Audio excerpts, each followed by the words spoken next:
Hi, guys, and welcome to the Quinn podcast. Here we give you a look through the eyes of the most successful athletes, entertainers, entrepreneurs, and influencers on this planet.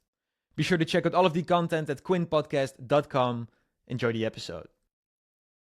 I read you began practicing karate at age 8 and pursuing Yeah, jiu-jitsu at 14. Um, yeah. how do you look back on that today? What do you think you took from that back in the days? Oh man. Well, I mean, mainly when I think of getting started as a youngster, I just think about how blessed I was to actually have someone that taught karate in that little small town that I was in, and he really wasn't there that long. It probably lasted like a year or something before he had to close the doors. But it was a town of like 800 people. But that got me interested enough, and I still kept up, kept in touch with the guy, and he's what led me into Brazilian Jiu-Jitsu and things like that. Hmm. So not only was I lucky to just be able to be in martial arts, but I was lucky enough to have someone that had the vision for the evolution of martial arts and not just be stuck into kind of Taekwondo, Tang Sudo, Korean martial arts. It realized that there was there was other elements of it, the judo and the jiu-jitsu and the Muay Thai kickboxing, and just everybody needs someone to introduce them Sure. to things. So yeah, man. I don't know. I was just blessed to be able to start so early. It's it, Hmm. it's my life. Yeah, no, I believe that. Where would you say the commitment to like pursue this full time came from? Because so many people like even I picked up judo at like 6. I didn't pursue judo. I did it for Right. like 5 years. But so many people do like shit half-heartedly, right? But you stuck Yeah. with it for what is it, 30 years now? More? Yeah. So here the way that worked out was that there was I did there wasn't a there I never had a vision or anything to pursue like being any type of champion or a professional or something, because it really at the time, um you know there wasn't it wasn't a thing. It wasn't really respected. There was the UFC was going on. I didn't know much about it. I was watching the videotapes and stuff, but I didn't it was a disconnect. I didn't realize how to do it. And then as I got older too, I kind of I realized that they weren't making that much money. And so I just didn't think that there was anything in it. I just knew that I loved it. I really liked it. And as I was going through puberty and becoming a man, it gave me some sense of confidence and control, and kind of made me feel like I was top of the food chain. It raised my status because I could beat people in a physical combat type of thing. And since I didn't really, um, it's not that I wasn't intelligent, I just wasn't really into school. Hmm. So the only way that I could really raise my status at that time, which is what I was obsessed with and what I think a young man, I don't know, should be obsessed with, like that's it's just that's what you're doing, right? Hmm. Those hormones are kicking in, and it's just like, go, you got it. Who can you beat? It's competition out here. I don't think people realize that that's going on with teenagers, but it's a competition, and some people just have that drive, that competitive drive to be more, than the people they are. They want to be on the top of the totem pole, and so it gave me that feeling and that confidence. Is something that I had that nobody else had, so that's why I stuck with it and continued to get better and look for more people that I could beat and challenge, and that type of thing. But that's really all it was to me. And once I got to like driving around and having a girlfriend and that type of thing, I kind of switched to other sports. I went to a really small school, so I played baseball and basketball. But I found out once I played in junior college a little bit, but it wasn't for me. There was something missing. I don't know if you know much about junior colleges here in the States, but they're in these little towns that are just out in the country, and they're just so boring and just what. I was like, this isn't going anywhere. So, I moved to the city and got a job with a guy that was training. So I was like, maybe I'll just me go to what's familiar, what I'm really good at, you know, instead of going into the world and with no education and no, you know, no really credentials for competition.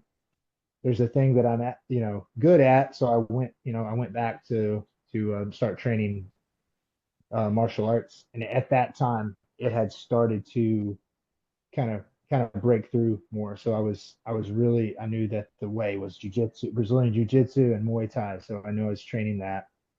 And then within a year or two from that, the Ultimate Fighter was big, and it just all exploded. And it was like, oh, there's a way, there's a path now.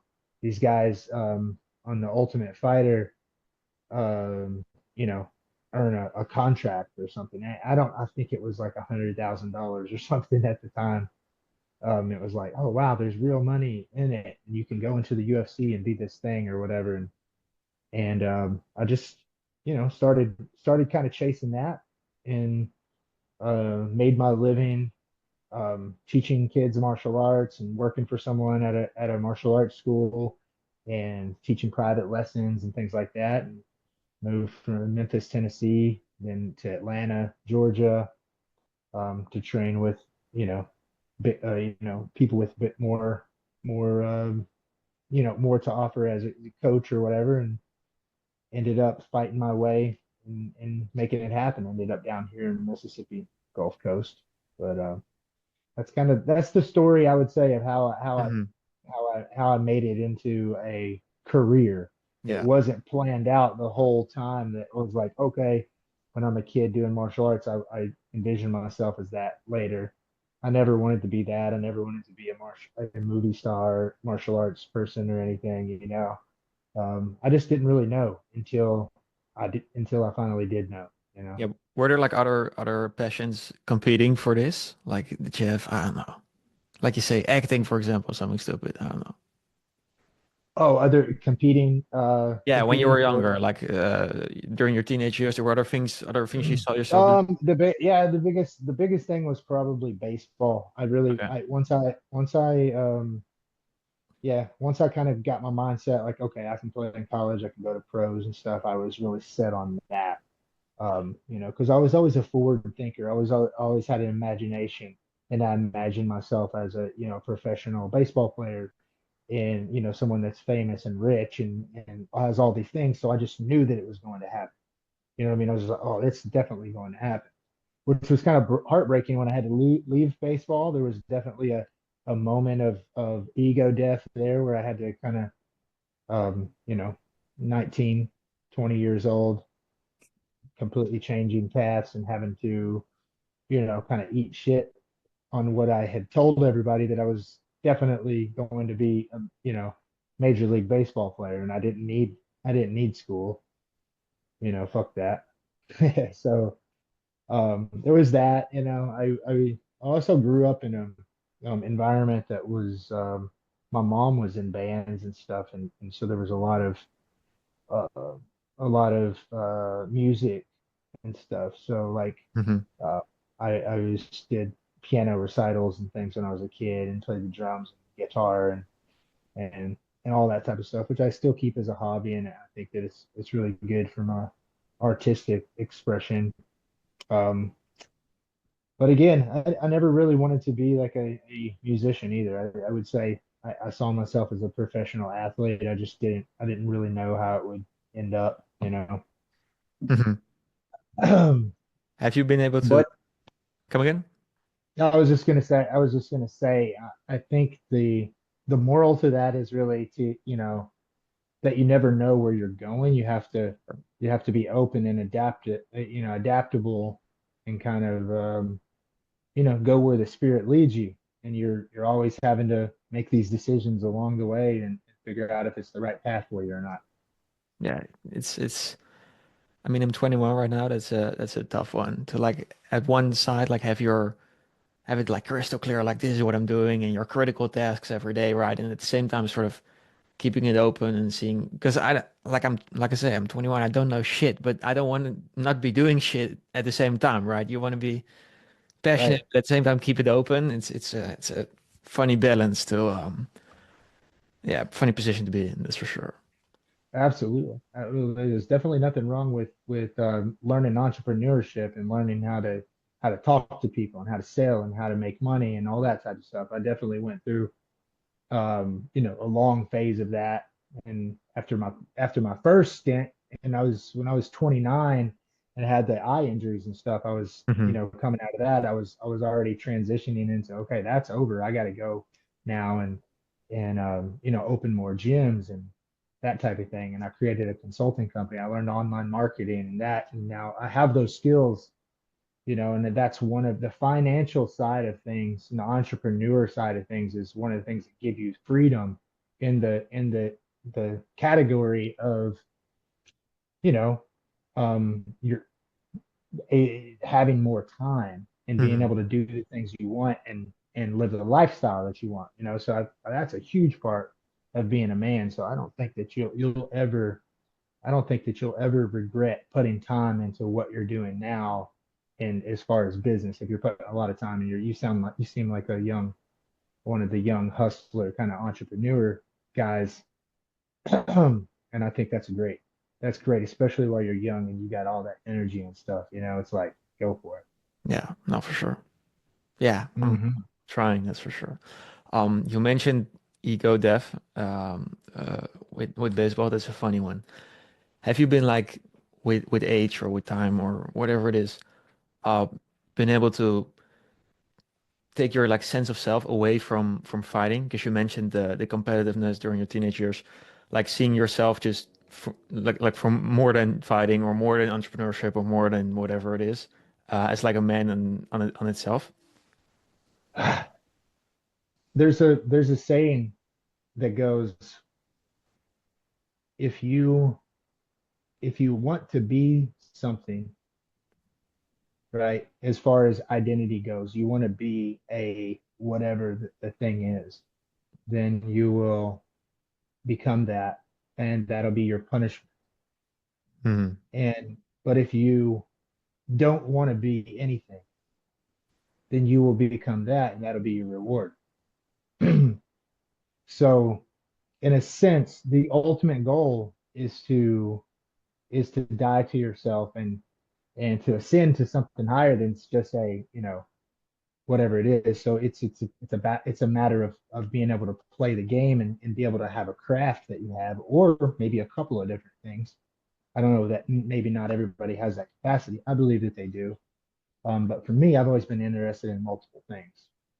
And I'm sure if I would have made it to Major League Baseball, I would have been a lot like Aaron Rodgers, who says that he never really felt like a football player. He didn't want to be put in the box of a football player, although he was a Super Bowl champion quarterback, you know. And so he went on this spiritual journey and trying to, figure out this identity thing is like, why do I not want to be this, And at the end of his journey, he realized that it was okay to be a football player because he's more than that, but he was also able to be that. And I had a very similar thing, but I um, another another time where I was really faced with my identity and ego and stuff is after switching from baseball and then putting 10 years into UFC and trying to win the belt. And I identified as, I'm going to be a world champion. I'm one of the best MMA fighters in the world, and I'm going to do all this with it. And then something uncontrollable happened. I had a detached retina in my right eye. um, I had a surgery, and I was like, okay, maybe they can fix this. And then boom, it happened again. And then I sat for about a year or so, and then say, okay, now I think I could do this again. And it just was never right. I went on a little streak after that, and then I fought Michael Bisping back in about 2013, and he poked me in the eye, cut my eye, and I was like, that could have been this eye. I can't really see out of this one that good. It could have been this one. This is a sign. Things just aren't really going that good. I still haven't been able to get this belt, and so I had to have another ego death and transition into something else, and along this way.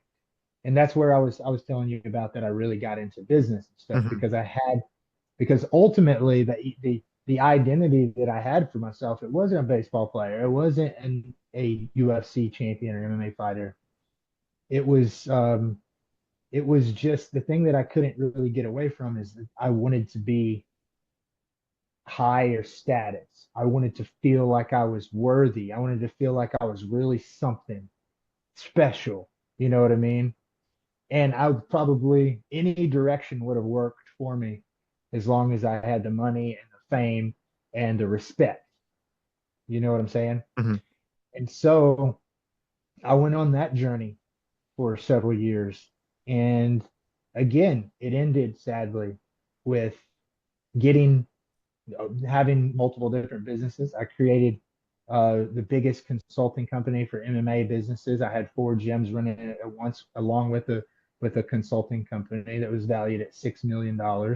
Hmm. And I, in numerous different things. I was in real estate and personal development coaching and all kinds of stuff, social media, and running a social media agency, all kinds of things.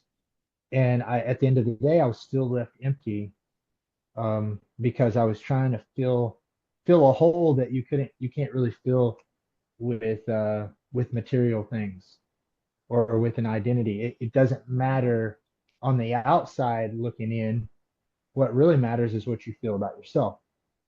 So at that point, now in my um, mid 30s, early mid 30s, I said, you know, what if um what if there is a spiritual journey here? What if there is something more than what I can see?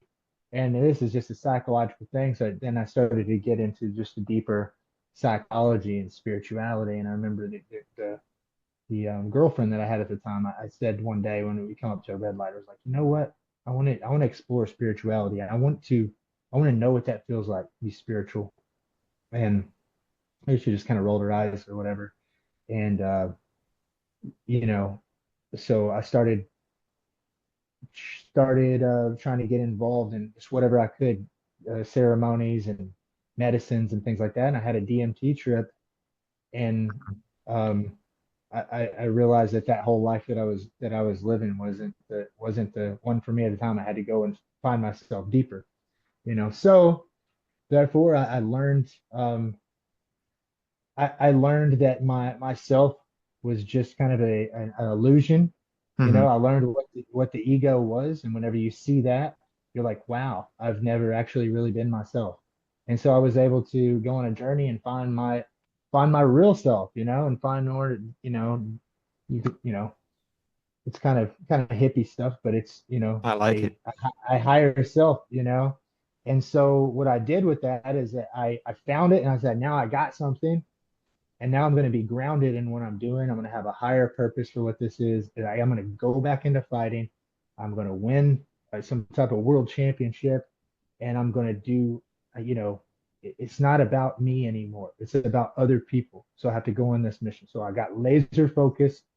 Um, I had severe ADHD where my mind was just racing. We spoke a little bit before um, we were talking about substances and stuff, and I was told you that I stopped smoking weed several times, and I actually stopped drinking alcohol back when I was about 24 for 6 years straight, and then Hmm. started back, and now at this point I haven't drank alcohol in like 4 years, but all these things, these substances, alcohol and copious amounts of caffeine, and so my mind is racing all the time. So I'm just working 24/7 and all this, and just meanwhile missing out on my kids, growing up and whatnot. And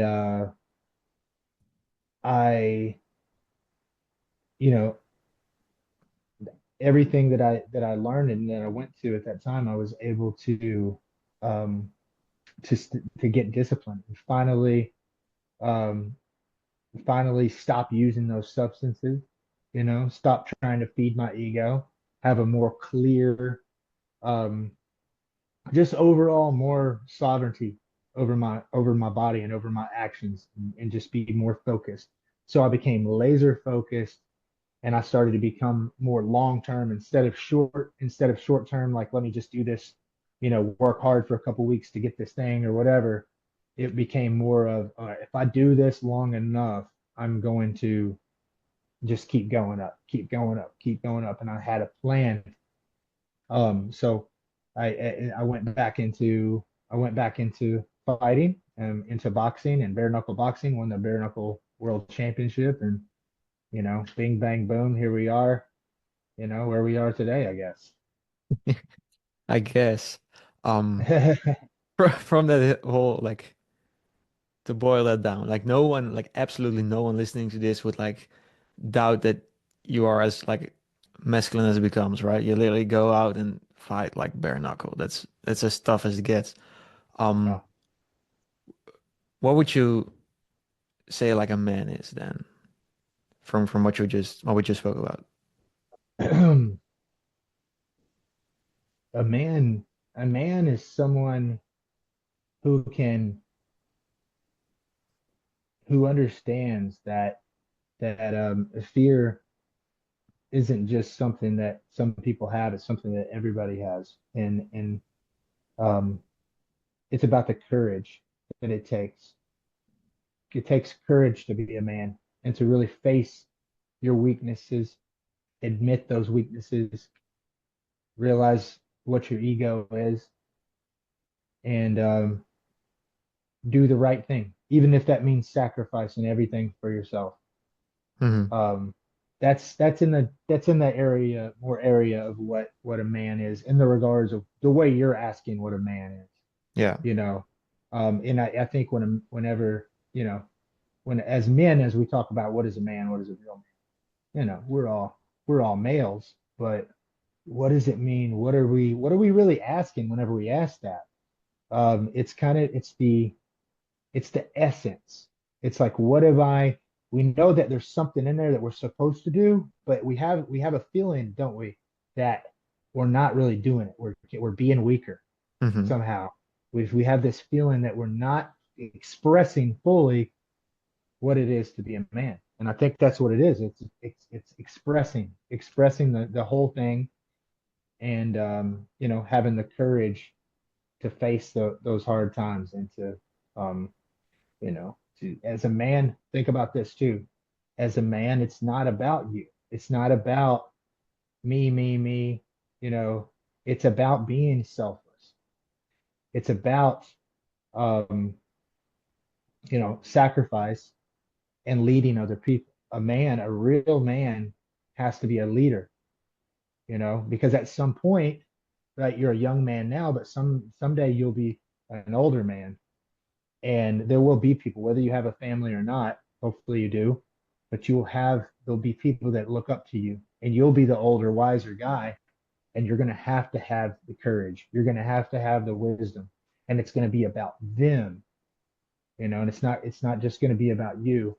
Um, the men that just get, sucked into this kind of just selfish lifestyle, that's a lonely way. That's a lonely way to go down, you know. You don't want to do that. To the point you just made, it's definitely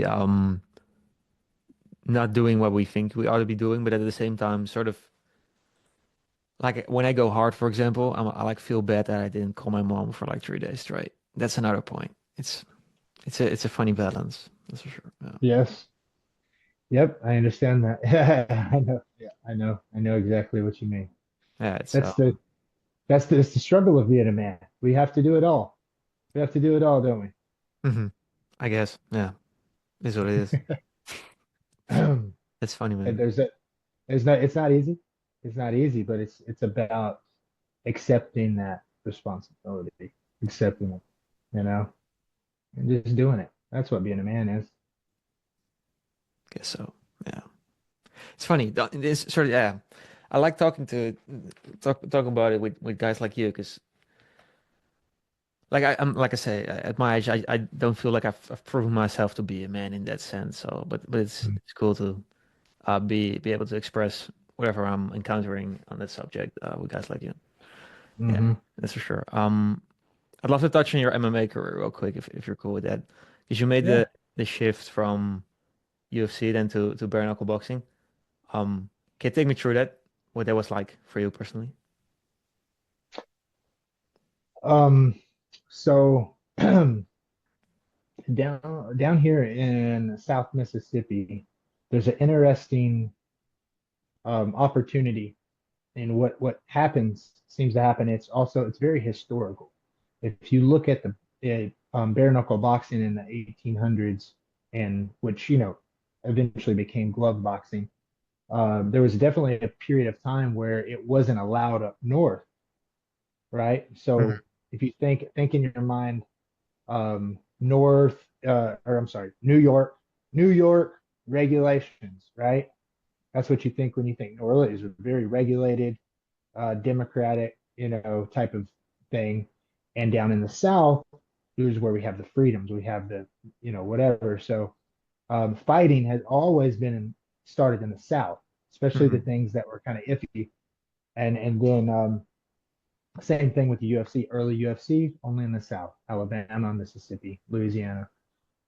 So bare knuckle boxing was the same. So they came in my backyard down here, so they're starting bare knuckle boxing now this is different places in the States and around the world, but at one time it could only be done down here in Mississippi. The Mississippi Athletic Commission is a little bit more lax and open to this. It's a historical tradition to allow some of these things that are kind of seem dangerous that other states won't allow. We have the freedom here.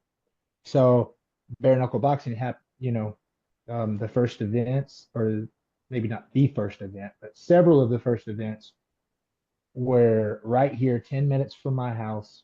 And some of my students who I had trained in, kickboxing and MMA, were fighting in there, and some of the guys, local guys that had been in and out of the UFC had been fighting there. And I had not been fighting for several years. So I went and cornered them. I went and watched the fights.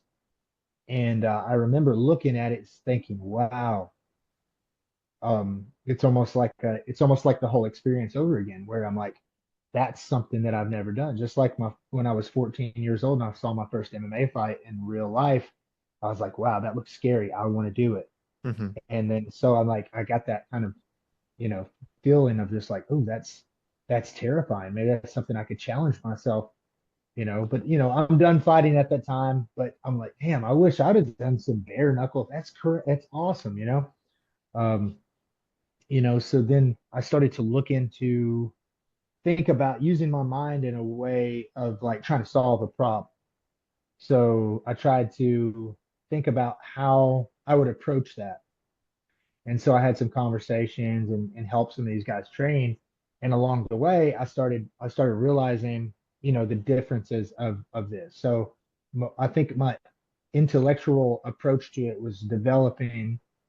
And then, as I said, I changed things in my life, and I got it to a point to where, like you said, I was able to, I didn't have to identify it being a fighter anymore. I could just approach it as a challenge, and like a game, so to speak. That's kind of how I look at it. It's a game. Mhm. And so I at this time the opportunity came along, and it just so happens as I was ready to do something, the owner of BKFC came to me and happened to offer me an opportunity. Hey, I know you haven't fought in like 5 years, 6 years, um, but what do you think about coming to BKFC? I think that you could do really well in it, and it would be cool to have you as a champion. You got somewhat of a name. So what do you think about it? So we started talking seriously about it and worked out a 4-fight deal, where I would have 2 or 3 fights and then fight for the belt on the fourth. And so that vision was kind of born there, and that's exactly what happened. I started, um, winning. I got a decision on my first fight, but every boxing match, bare knuckle match besides that one that I had after that were all knockouts. After that first decision, I was like, I'm knocking everybody out, and Hmm. that's my thing. That's my goal. So transitioning into bare knuckle boxing, I just looked at it like it was a different sport. I already had a skill set, but I didn't want to be um I could look at it clearly, realistically, and rationally instead of in a way that's like, okay, I already know how to fight. These guys are just brawling, and I'm just gonna fight them. I took it seriously. I realized that brawling and having the mentality was a very big part of it because some of the guys that weren't as technical were beating some of the other guys because it's a mentality. And it's the fear that's making some of these guys quit and making them lose. They're not able to fight to their best ability. So there's one side of it. The other side of it is if I could cultivate a technique that is so perfect, maybe I could avoid getting hit, which is very important in bare knuckle because if you just land the bare bones against the face or the head or whatever, rocks you to a way that you get knocked out easier and you get cut easy too. So your defense has to really be there. And just like the difference from boxing gloves down to the MMA gloves, Hmm. there's less space for defense. The hands go inside. When it's just bare knuckle, there's even less space. So you can't really block here because there's openings all here and around here like this, right? So I started to realize that the footwork is really important. The head movement where they completely miss instead of blocking is good. And then if I am going to block, instead of letting the punch come all the way to hit me here, now it's a chance because I let it go this far. If it barely misses, now it's going to hit me, Yeah. as opposed to blocking out here and stopping it before it gets there, give me a better chance. So I develop a totally new skill set, a different type of blocking, different type of head movement, and I treated it like it was a game, like it was a problem to solve.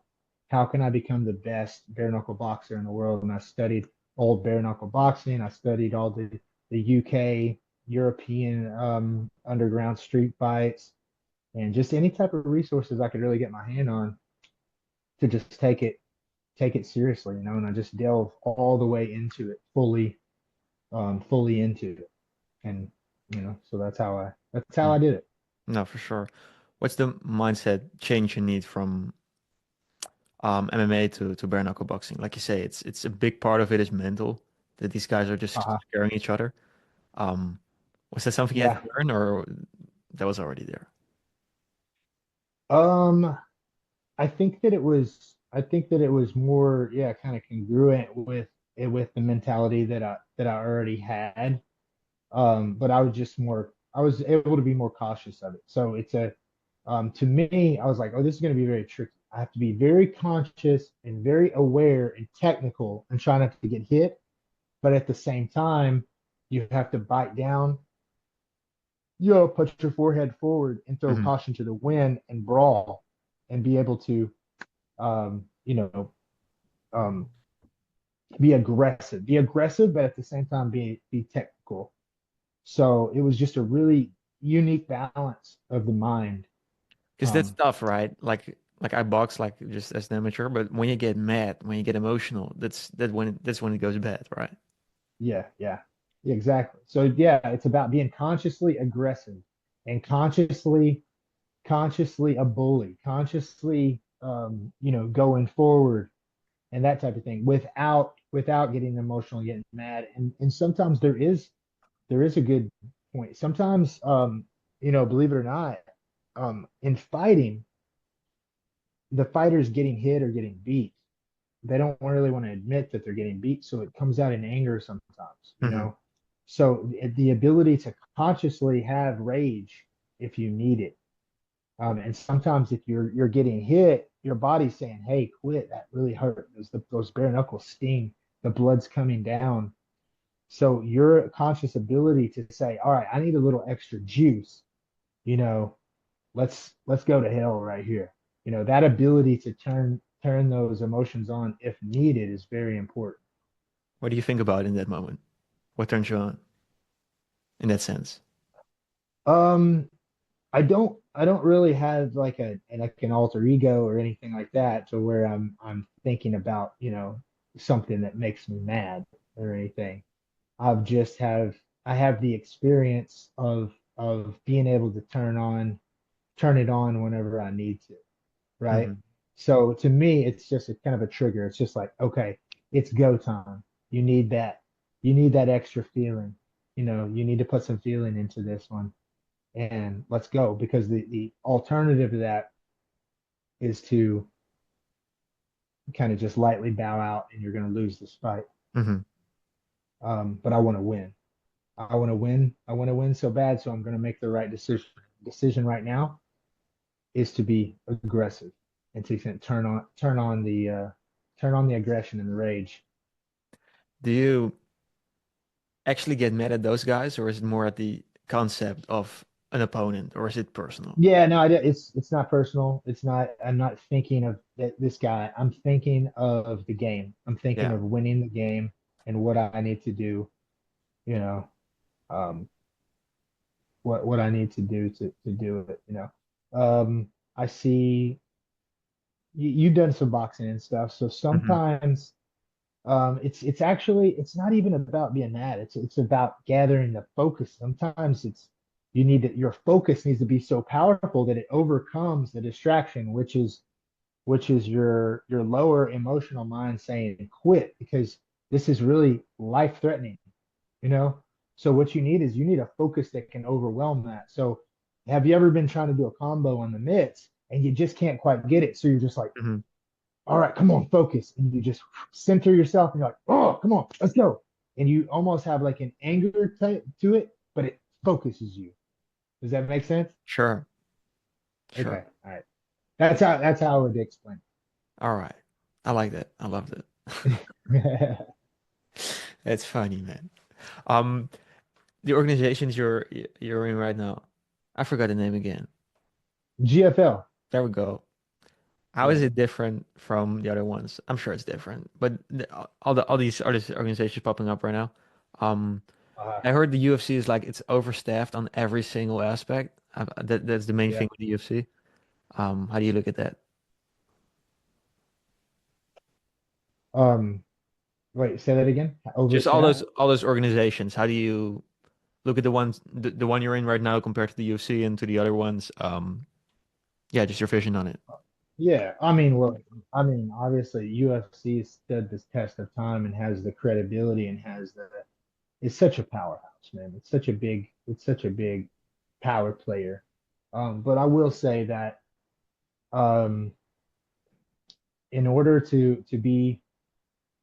uh, to have the power and to have the full control that something like the UFC has, um, you have to make hard decisions and you have to do what some people consider dirty things sometimes.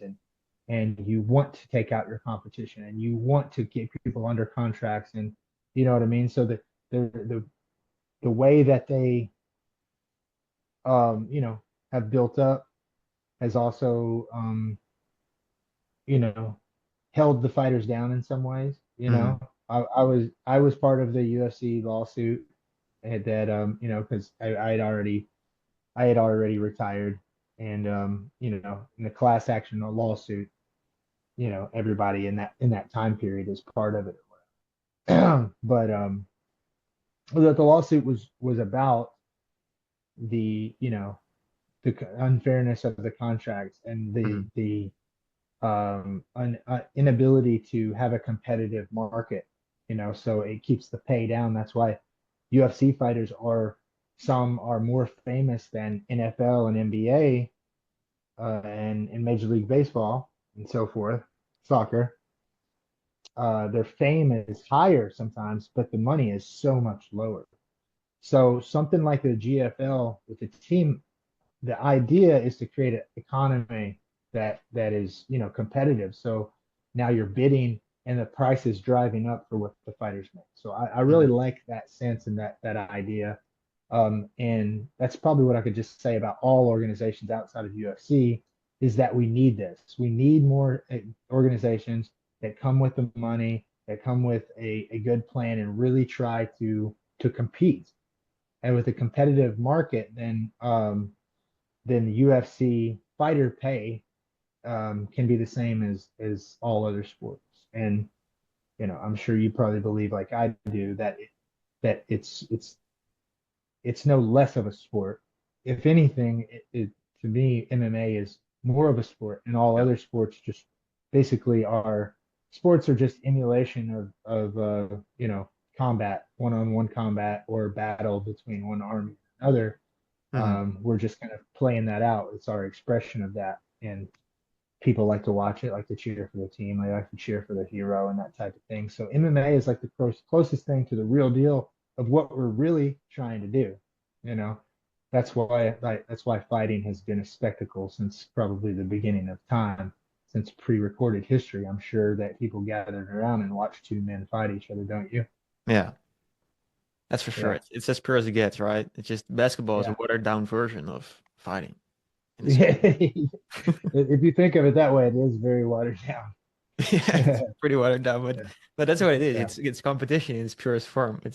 Yes, There's something about it.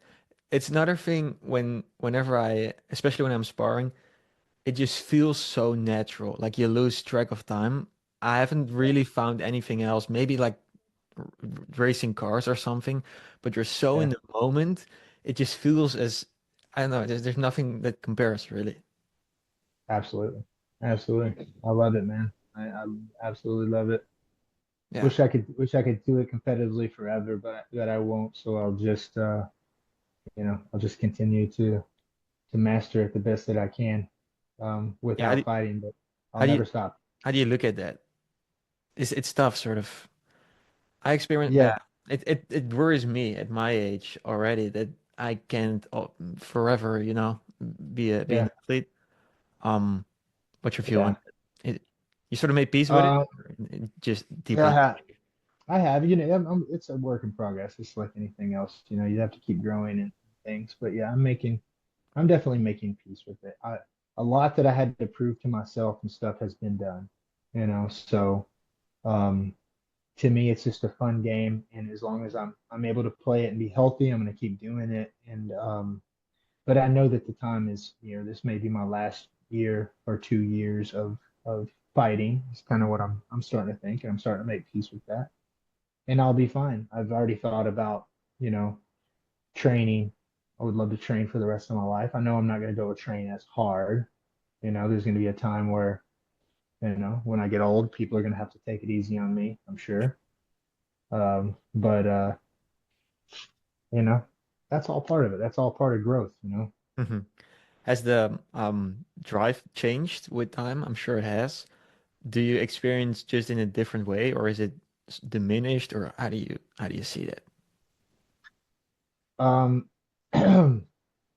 yeah, the drive has changed because when you're young, the drive is, um, I need this. I have to do this because that's where I want to go, and that's my mission. I have to do this. I have to prove it. And now for me, the drive is okay. If I'm gonna do this, I need to win. So I have to create that motivation and follow the steps. I have to train just as if my hormones are high and I'm just hungry, a young person. So because that may be who I'm competing with. And the guys that I'm fighting, like if you saw when I fought JDS and Gamebred, he was juiced out of his mind. He was shredded 255 pounds. So much steroids, I think, I don't know, a lot of needles. So I have to compete against that too. Not a dig. He's a really good fighter, but he was a lot more enhanced than I was in that last fight, and I still almost beat him. So What does that um, feel when you're fighting a guy like that? Does it feel different? They just punch harder, their energy is higher. What's that like? well, he was a lot bigger than me. So once I got tired and I took a little break and then he took me down and I was already tired. And it was just, he was really big and strong on top of me. But as far as the striking goes though, I was beating Junior Dos Santos in striking, and I think he knows it. And now he's in the GFL. I would love to get a rematch. I would love to get a rematch against him. Yeah, it's funny with the juicing. Um, It's yeah, absolutely. I have my contract is open to where I can do boxing, and I know they probably wouldn't want me to do bare knuckle boxing, but I'm sure they would allow me to fight for a championship if David Feldman and Conor McGregor would come off the money. And maybe if you want to clip this part, I would, you know, there was a time, I don't know if you even know this, but I just kind of want to put it out there sure. that I had that belt, and then due to not being able to negotiate enough money to keep me on as a champion, they created a fake narrative of somehow I was going to box Hasim Rockman, and I so they stripped me of my title, which Hmm. was all fake. It's all a lie. It's all bullshit. And to me, the champion Ben Rothwell, Mick Terrell, he's good. Ben Rothwell, he's all right. But we're not looking at the real best bare knuckle boxers in the world. I can beat those guys. And I know that's my ego talking a little bit, but it's also the truth. It's also the truth. So if I have, like I said, I have a little time left to fight, there is something in me that's just like, man, it's really sad that people think that that's the best bare knuckle boxer in the world as a heavyweight. Um, Hmm. I can I can beat these guys, but the truth is they don't want to pay the money. Now they're saying they're going to have a $25 million tournament or something. I think it's all BS, man. I thought Conor McGregor coming into BKFC was like, okay, there's going to be some money, but no, man, they're still scamming people. So Conor McGregor, David Feldman, if you want a real champion and you want to put someone that is really the bare knuckle heavyweight champion, you know, come with a good offer, and let's let the people know what the truth is. Stop lying. Stop bullshitting. I love that. I'm gonna clip that. That's gonna go Okay, viral. good. Smiling all the way through. Maybe Connor will see me finally. That's something. Yeah. Oh, that's funny, man. Shoot. Um, has it changed And, though and with Connor coming in or not at all? It's just PR. you know what? They had there has been, let me try to think of what there was a Jeremy Stevens against just this last card. It had Ben Rothwell and Mick, and there was Jeremy Stevens against Eddie Alvarez, I think. But that prior to that, there had been no big name fights. There was bigger names, and then Connor comes in, and then bam, no big names. It was just like their budget went down, and you see the people that are fighting, you could tell, okay, BKFC fighters for the last year or so have not been paid jack squat. They've been trying to maybe come up with the money, which doesn't make sense. Conor McGregor's in involved, and you think that it's going to be this, the names, and not only the names, but the real athletes like myself who are world champion level boxers are not being showcased. So it's a small step. It's either a step up or a step down, whichever way you want to look at it from pro wrestling. It's fake. Yeah. It's BS. Putting belts on people that are not the best in the world. It's all for show. Tough balance, right? Because you want to sell fights at the same time. Yeah, Takes the authenticity out of it. Yeah, yeah. that's for sure. How do you look at bare knuckle boxing on itself? Do you think it can become more mainstream than it is? Or is it just it is very niche, right? It's even Yeah, like my mom, she has like a tough time like watching boxing, for example, and I can there are levels to it, and bare knuckle Yeah, fighting is as pure as it gets. I get it. A lot of people just can't watch it on itself. can't have. Yeah, yeah, I understand that. Yeah, for sure. I definitely think it could be a lot bigger than it is now, though. But they have to build superstars and they have to have names involved, Hmm. and not just like there's names that are available to get in there. They're just not putting the money into it. So however you want to look at it, I know people can't afford it, but let's not pretend that it's not about the money. You can't afford to have people like me. You can't afford to have someone like me. Now they're gonna have Mark Hunt. He's probably 50 years old. Fight Ben Rothwell with all that brain damage, and it's just really sad to see that. Um, I'm not a big heavyweight. I'm a small guy, but I would beat Ben Rothwell and Mark Hunt both in the same night. Clip that. Oh, I love it. Um, take me, talk me through when you made peace with the fact that, especially bare knuckle fighting, but just fighting in general, causes brain damage. Just you just told me you build a $6 million business. A lot of the guys in fighting, they can't comprehend stuff like that. Um, was it just, I don't know, you felt like it wouldn't happen to you, or just it was whatever, or how do you see that? Oh, with the brain damage? Yeah. Yeah, I mean there was definitely a time in my life where when I got out of fighting, and a lot of my when I started having mental health decline, so to speak, when it became apparent to me that, oh, my I have to work on my brain health too here. You know, I think I was used to exercising and being an athlete and stuff, so I wasn't training as much. I was getting overweight, and but along that time, I started to realize, and also becoming more of a coach and a leader, and seeing the other guys was like, oh, when I was in there taking those punches and stuff, and not just in the fight, but in the gym and putting my chin down and taking those shots to the head, which I thought that I was really tough, that was actually causing some brain injuries. So I think maybe I can help some of these guys avoid a little bit. And then once I went back into fighting, my number one objective is to take as little damage as possible. So um, I wait in my training camp until I get closer to the fight before I start doing weekly hard sparring once a week on Thursday nights. And then when I approach those sparring sessions, as I try not to get hit. So when I come out of my sparring session, I'll be like, okay, I never got hit. I never got hit hard tonight.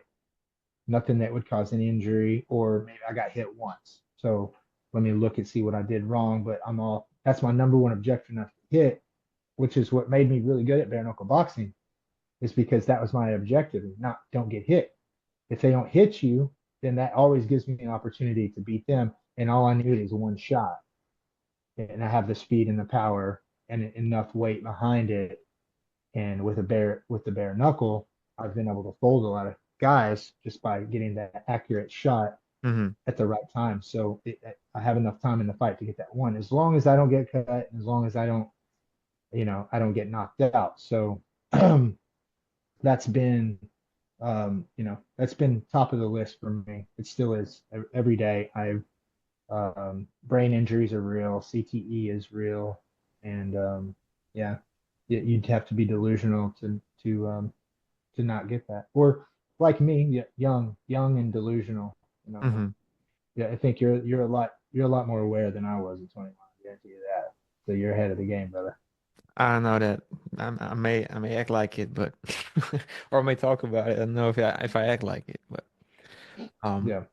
Well, no, you're too smart to be a fighter. yeah, people say that, but I do love it. I'm too old to be a fighter. That's what it is. I think if Is that I what it is? knew what I knew or know what I know right now, then I would have pushed harder on the Yeah, just athletics in general.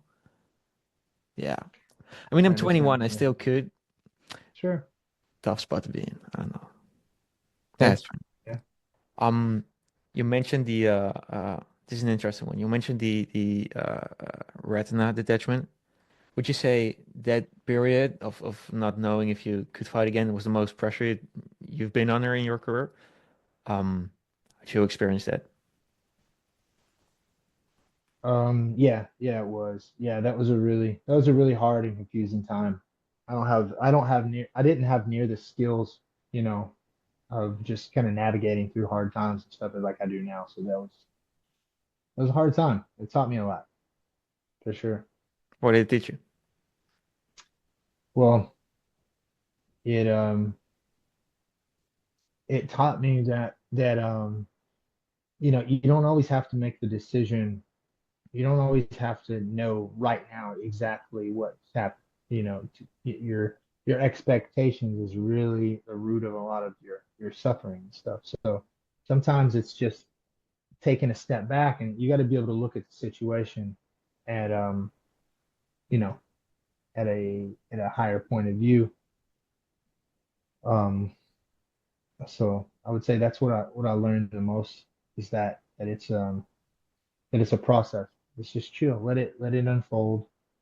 You know, don't be so in your feelings about it. Look at the rational thing here. Let the time let heal. It's just a temporary thing, and sometimes we feel like that moment's going to last forever.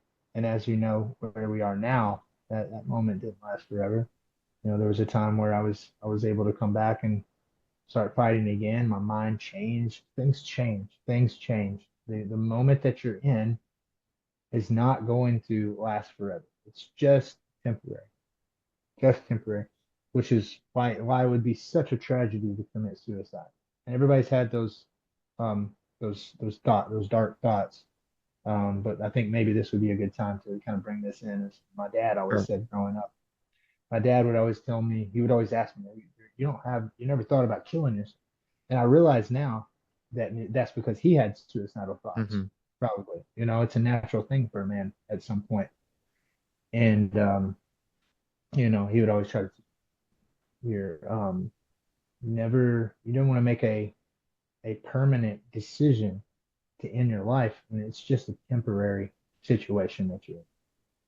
So you have to have the emotional control to get out of those feelings and to come back and look at the truth about the situation. This is just temporary.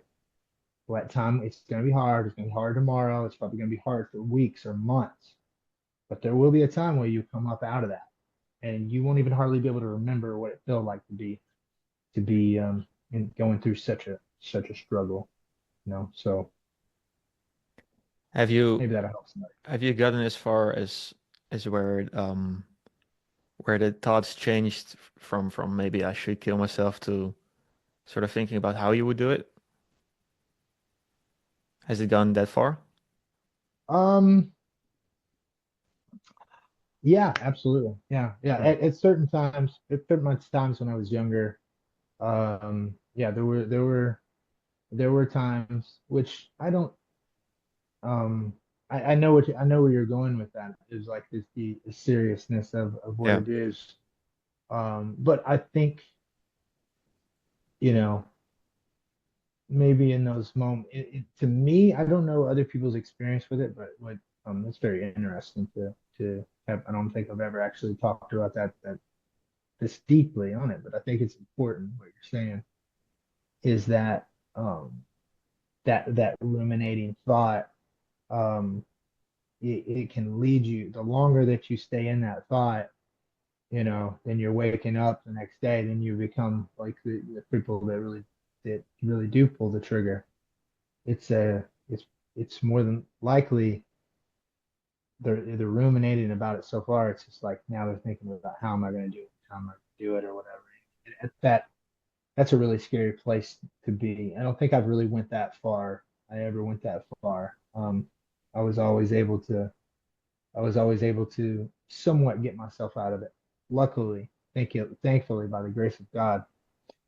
But it doesn't have nothing to do with how strong you are or how weak you are. It has to do with how aware you are of your emotions and that those thoughts are not you, if that makes sense. It was definitely a period.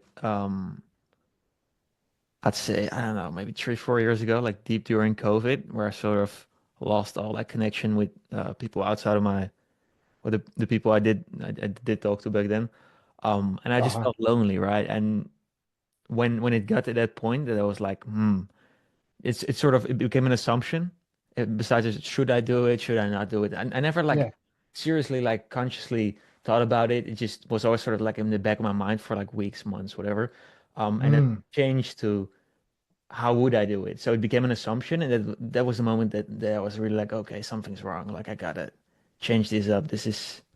mm, This is not right. I don't know. Like I said, it became an assumption, and to live with an assumption like that in the back of your mind is not, it's not the way I wanted to continue. That's for sure. So yeah. yeah, Well, that was thanks for definitely sharing that. definitely dark What point. would you attribute so looking back at it, what would you attribute that to? What was the thing that was missing that was like if you could go back and um you could go back and see, talk to yourself. You could say, look, I know you feel this way. All you need to do is this. Yeah, All you need to do is this. This is why you're feeling like this. Go in this direct. Like what would you attribute that to? I think it's tough to change it in that moment. I think it was just decisions that just racked up on all the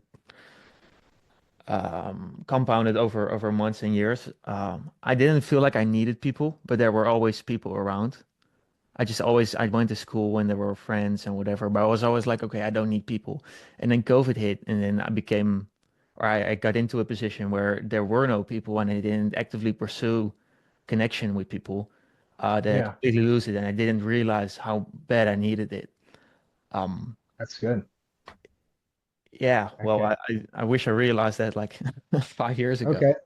Good. I Yeah, that. think we unpacked something there that it's like that could be helpful to people there because basically what you're saying is you believe your identity, your ego was I don't need people.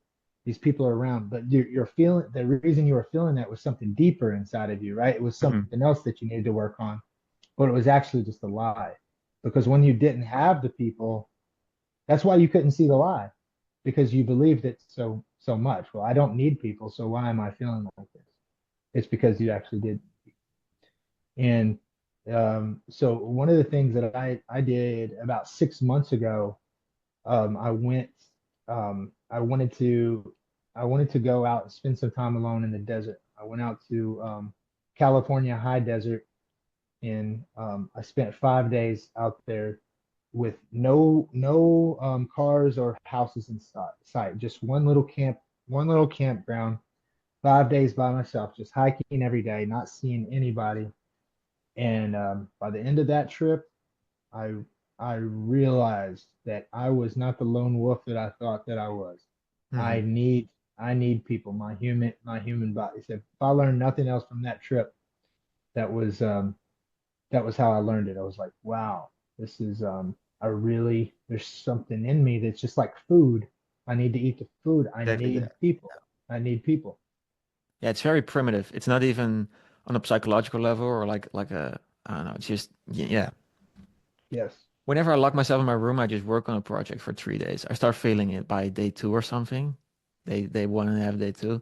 Um, yeah, I just want to be around people. And then I call someone up, I talk to them for 30 minutes, and I'm good again. It's funny. Good. It's very Good. primitive. I know it is. Good You man. mentioned the but before we start recording, you mentioned the men's retreat you're doing. You wanna touch on that for the audience? Yeah. Yeah. So I guess I just kind of stumbled into the to I guess you could call it men's work just by uh accident as I started this journey like 4 years ago. It was really just two of us, me and my friend Robbie, and we were experimenting with Wim Hof breathing and Mm, meditation and using magic mushrooms, psilocybin, and just kind of just diving in and just doing this, and so little by little we would share and more guys would come into the group and we had like a little workout group. That's that's how I do my strength and conditioning and stuff is with this group of guys. We do it every morning at 9 a.m. and it's more than just going to the gym and getting a trainer. Like I said, it's not just about me and going to who can get me ready for the fight. Now I'm giving back just as much as the trainers are. There's several trainers, there's several guys in the group. They're not all professional fighters. And so little by little, I would take some guys, under my wing, or we would bring guys into the group, and I would see them develop as well.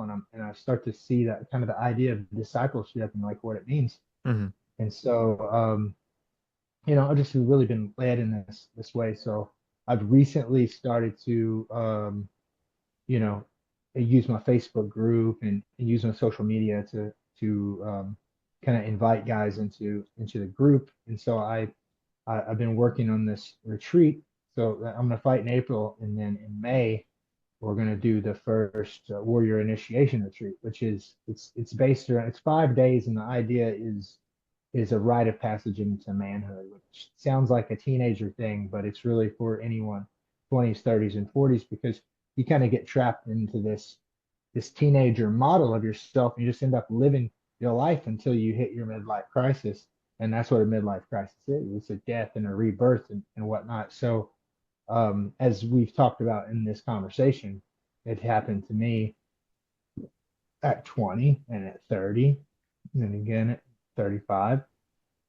And so you have to keep growing, but you have to be aware of that. So um, the retreat is going to be the the uniqueness to it is the mixed martial arts. That's going to be the kind of the conduit, if you will, Hmm. for it is going to be the thing that challenges the person. And you don't have to be a fighter, but I believe that every man should know what it feels like to have combat against another man.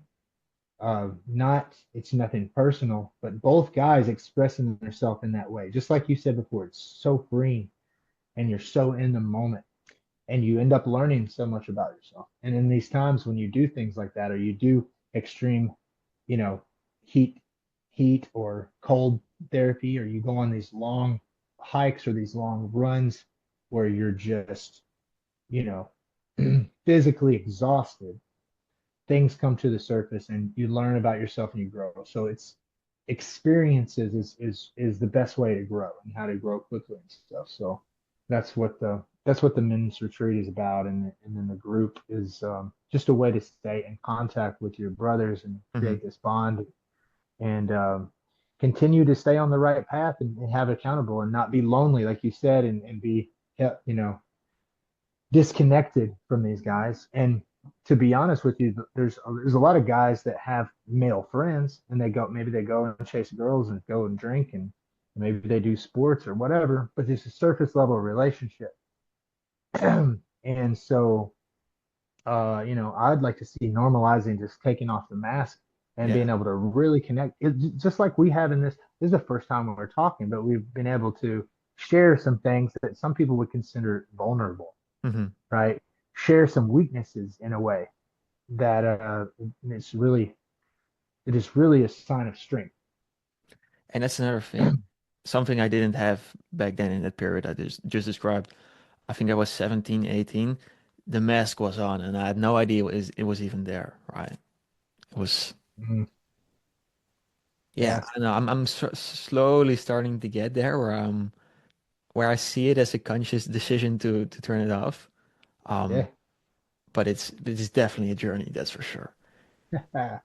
It's sort great of man. funny I'd though. love to get you. I'd love to get you involved. Get you to come to one of these. Yeah, sounds amazing. That's cool. I like that. Where did the passion to pursue something like that came from you specifically? At what age did that become a thing to help these guys? Yeah, I mean that's really just like where I am now. Okay. That's kind of what I'm getting into now. This is going to be the first thing. I'm just now being, just been made aware from you know, from the most high source of what I can feel, that I'm being led to do that way, and I can feel it's the right. It doesn't feel weird going that way. It feels like that's the right thing to do. That's the next thing to do, Hmm. and When I get that feeling, I go fully into it. That's what I've learned. Is this what you want to do like full time after fighting? Yeah, yeah, until I'm supposed to do something else, I guess. You know. Thanks for listening to the Quinn podcast. If you enjoyed it, you can go to quinnpodcast.com to check out all of the previous episodes. quinnpodcast.com.